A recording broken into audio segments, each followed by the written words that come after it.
નમસ્કાર, આપ જોઈ રહ્યા છો હેડલાઇન ન્યૂઝ અને અમારા આ fresh new episode of hello ડૉક્ટરમાં આપ સૌનું સ્વાગત છે.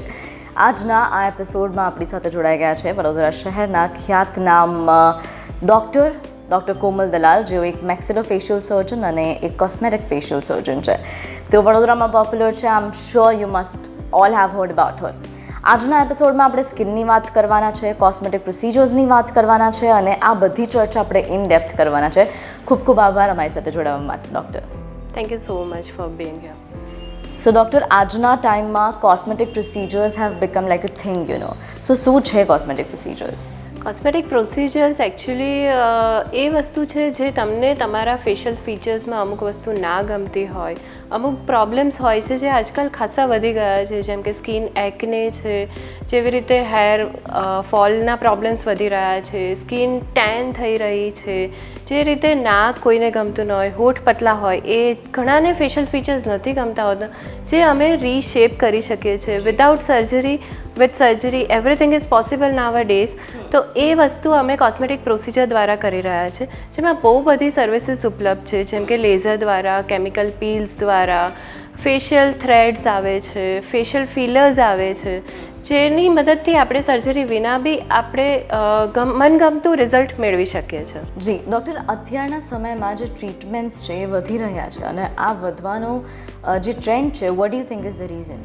એકચ્યુઅલી આ સમયમાં people are become more aware about that self care and that become more trendy after, you can say, the COVID time, because COVID time majorly they have faced that online cameras, they were conducting online meetings, Zoom meetings and everything. So interview, sales, everything was online that time, and everybody become more conscious after seeing that face online. So it has become a great trend after that કે પીપલને જ્યારે camera face કરવાનો, આની પહેલાં I guess આટલો બધો ક્યારેય નથી થયો જ્યારે કોવિડ ટાઈમમાં થયો છે. So it has become more after that people has become more self aware, અને ત્યારના પછી આ ટ્રેન્ડ ખાસો વધી રહ્યો છે. People become more aware about their skin, there hair, everything. Doctor, આની સાથે જ આજકાલ હેરફોલ એટલે કે વાળ ખરવાની સમસ્યા પણ ઘણી બધી વધી રહી છે. શું કહેવું છે આપનું? આજકાલ એકચ્યુઅલી એટલી બધી વાળ ખરવાની સમસ્યા વધી ગઈ છે બિકોઝ જે અમે 40-50 વર્ષે હેરફોલની સમસ્યાઓ લઈને જે પેશન્ટ આવતા હતા એને ટ્રીટમેન્ટ આપતા હતા, આજકાલ એ જ હેરફોલની સમસ્યાઓ લઈને 18-20 યર્સના યંગ જનરેશન્સ આવી રહ્યા છે અમારા પાસે. તો I can say that the major factor are due to nutritional habits, કે જે ફૂડ હેબિટ્સ ચેન્જ થઈ રહી છે. આજે people are more into fast foods and all, તો food nutrition is the main factor I can say. પ્લસમાં જે રીતે સ્ટ્રેસ વધી રહ્યો છે, આજકાલના ટીનેજર્સ બી they are more stressful about everything, small things they are stressful. તો સ્ટ્રેસ એ બી એક ફેક્ટર હોઈ શકે.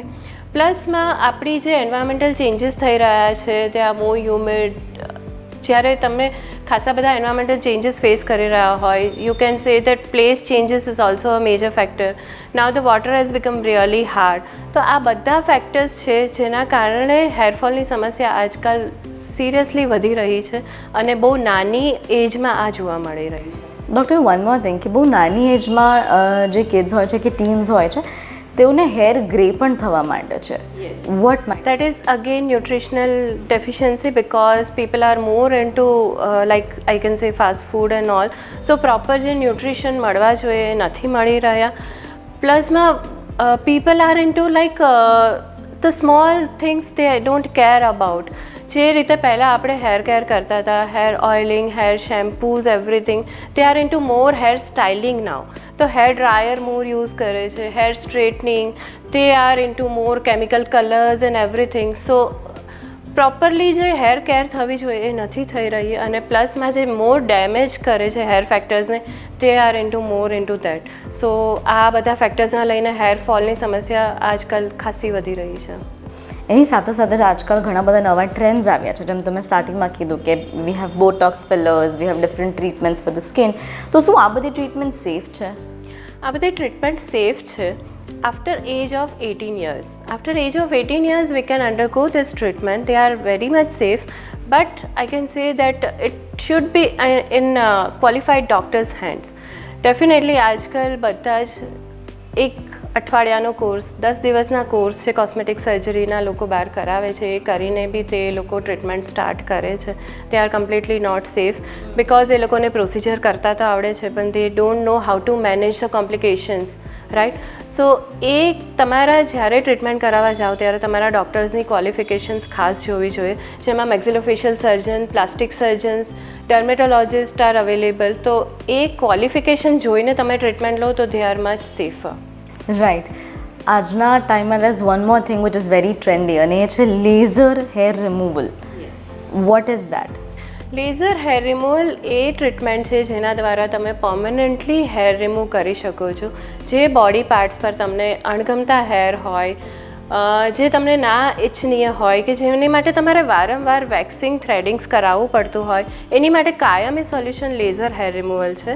લેઝર હેર રિમૂવલના અમુક સેશન્સ હોય છે, 6 થી 8 સેશન્સ બાદ તમે પરમનન્ટલી છુટકારો મેળવી શકો છો અને ઇટ ઇઝ કમ્પ્લીટલી પેઇનલેસ અને કમ્પ્લીટલી સેફ.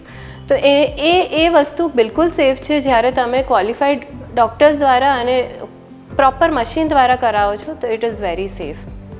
એન્ડ એના પછી એક કેમિકલ પીલ પણ હાલ ખૂબ જ વધારે ચાલી રહ્યું છે.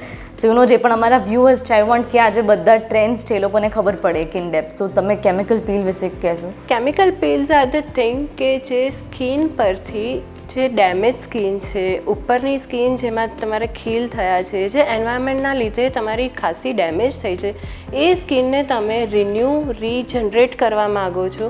ઉપરનો જે ડેમેજ પાર્ટ છે એ કેમિકલ પીલ સ્કિનને એ રિમૂવ કરે છે અને એના પછી જે નવી સ્કિન આવે it is much glowing skin. So chemical pill is a minor chemical things કે જે અનડેમેજ સ્કિન તમારી નવી ગ્લોઈંગ સ્કિન લાવવા માટે યુઝફુલ છે. ત્યાં various reason people use chemical skin, જે એકને માટે હોય, જે બહાર ફરીને આવો તો સ્કિન સન ડેમેજના લીધે ટેન થાય છે, પ્લસમાં પાર્ટીમાં જવા પહેલાં બી લોકો આજકાલ ગ્લો માટે કરતા હોય છે. So there are various reason જે 40 વર્ષ પછી પિગમેન્ટ્સને એ બધું થાય છે, એ રિમૂવ કરવામાં કેમિકલ પીલ્સ વપરાય છે અને આના 3-4 સેશન પછી you can see the visible difference કે skin is much newer, glower, so it is better. Right. બીજો એક જે હાલ લોકો 7 સ્ટેપ સ્કિન કેર રૂટીન કરી રહ્યા છે, કોઈ 6 સ્ટેપ સ્કિન કેર રૂટીન કરી રહ્યું છે. But on the other hand doctors છે કે તમારો જે ખોરાક હોય છે કે યુ શુડ ઈટ ક્લીન. શું કહેવું છે તમારું? Definitely people are now into much more clearer skin. એ લોકોને વારે મેકઅપ કરવો they are not preferring because inner health is more important. તો સૌથી પહેલાં હું કહીશ કે આ બધી સ્કિન ટ્રીટમેન્ટ્સ તમે કંઈ પણ કરાવો but inner health is more important. ખાવા પીવાનું અગર પ્રોપર હશે, તમારી એક્સરસાઇઝ પ્રોપર હશે તો ડેફિનેટલી સ્કિન ગ્લો કરવાની છે. આ બધી ટ્રીટમેન્ટ્સ ત્યારે કામ લાગે છે જ્યારે તમે સાચવીને તમે પ્રોપર ન્યુટ્રિશનવાળો ખોરાક ખાઈને એન્વાયરમેન્ટલથી સાચવીને પછી તમે આ સ્કિન ટ્રીટમેન્ટ કરાવશો તો ડેફિનેટલી આની ઇફેક્ટ બહુ જ સારી આવશે. પણ ડેફિનેટલી તમારે પોતાની હેલ્થ પહેલાં પછી આ બધું. રાઈટ. ડૉક્ટર, જેટલા પણ આપણા વ્યુઅર્સ છે, યંગ ગર્લ્સ છે, યંગ બોયઝ છે, એ લોકોને તમે શું ટિપ્સ આપવા માંગશો કે for a healthy glowing skin એ લોકોએ શું કરવું જોઈએ? ડેફિનેટલી જો તમે અમુક વસ્તુનું ધ્યાન રાખો તો તમે હાફ જર્ની ઓલરેડી પહોંચી જાઓ. જેમ કે તમારે સ્કિન કેરમાં સૌથી પહેલાં તો SPF, જેમ કે સન પ્રોટેક્શન ઇઝ વેરી નેસેસરી. જો તમે ડેઇલી બહાર જતા હોય કે ના જતા હોય that is a different thing, but sun protection અગર રાખશો તો you are at the half way. After that you have to use mild soap or face wash, whatever you use. You have to keep your skin very moisturized. આમાં skin hydration is very important. પૂરતા પ્રમાણમાં પાણી પીવું, skin moisturise રાખવી. Moisturiser લોકો ખાલી શિયાળામાં use કરતા હોય છે જ્યારે સ્કિન બહુ જ ડ્રાય હોય છે, but it is not true. ઉનાળામાં બી એટલું જ જરૂરી છે સ્કિનને મોઇશ્ચરાઇઝ કરવું. અને after that night cream according to your age and your doctor's prescription if you use your half way at your cosmetic journey. Doctor, જે કેમિકલ પીલ્સ છે કે જે પણ ટ્રીટમેન્ટ્સ છે, ઇવન લેઝર હેર રિમૂવલ, તો શું યુઝ્યુઅલી ફિમેલ્સ જ opt કરતી હોય છે એના માટે કે even male can go for that?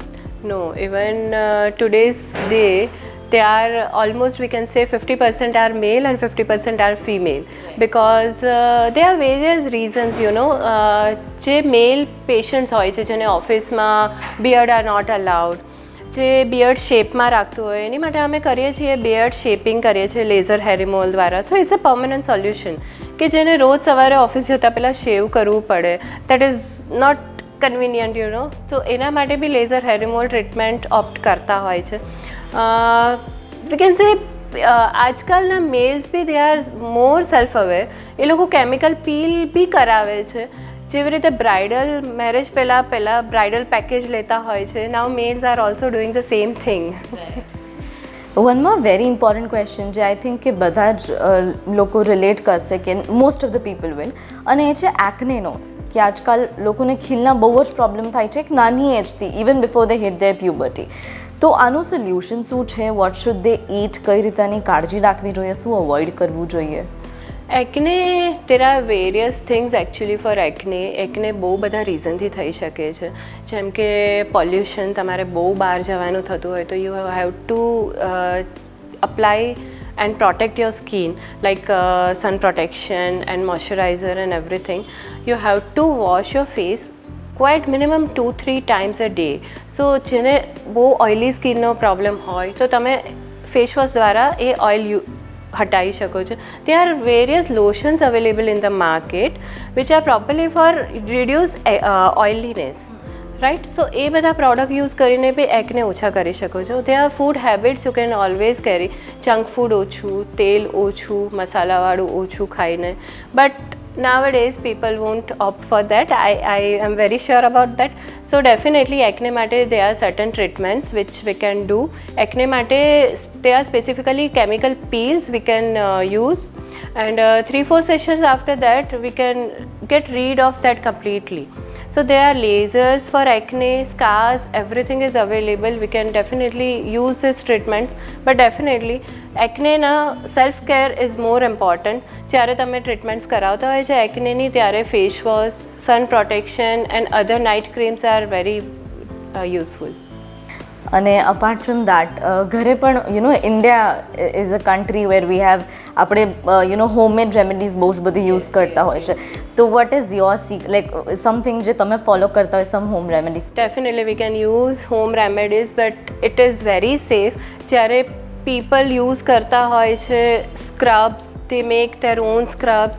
I can say it is not at all recommended, because જ્યારે people ઘરે જ કરતા હોય છે they don't know their skin, કે સ્કિન બહુ ડ્રાય છે કે ઓઇલી છે. તમારે એના માટે હોમ રેમેડીઝ કરવી હોય તો શું કરવું જોઈએ they don't know. They just scrub it very hard, અને પછી એનાથી જે સ્કાર્સ પડતા હોય છે એને રિમૂવ કરવા ઇટ્સ વેરી ટફ. તો જે બેસનનો લોટ યુઝ કરે છે, I really don't recommend that, કારણ કે એનાથી સ્કિન વધારે પડતી ડ્રાય થતી હોય છે અને people don't use after moisturise and everything. So it is in that case it is harmful. Definitely જો તમારે અગર હોમ રેમેડીઝ યુઝ કરવી હોય, you can consult your doctor and do that. We recommend few fruits like papaya and curd, honey, that are most useful things we can do at home. Right. Thank you so much ma'am તમારો સમય આપવા માટે. Thank you so much. Right. દર્શક મિત્રો, આ હતા આપણી સાથે ડૉક્ટર કોમલ દલાલ, જેઓ વડોદરાના છે, અને આઈ એમ શ્યોર કે એમને જેટલી પણ ટિપ્સ આપી છે આજે તમને બધાને કામ આવશે. એન્ડ લાઈક શી સેડ કે ટ્રીટમેન્ટ્સ તો છે જ, but what is very important is that we eat clean, અને આપણે આપણા ઇનર બોડીની પણ કાળજી રાખીએ. કેવો લાગ્યો તમને આજનો આ હેલો ડૉક્ટરનો એપિસોડ? કોમેન્ટ બોક્સમાં જણાવો. ને અગર તમે હજી સુધી અમારી ચેનલને સબસ્ક્રાઈબ નથી કર્યું તો just make sure that you go and subscribe. Thank you.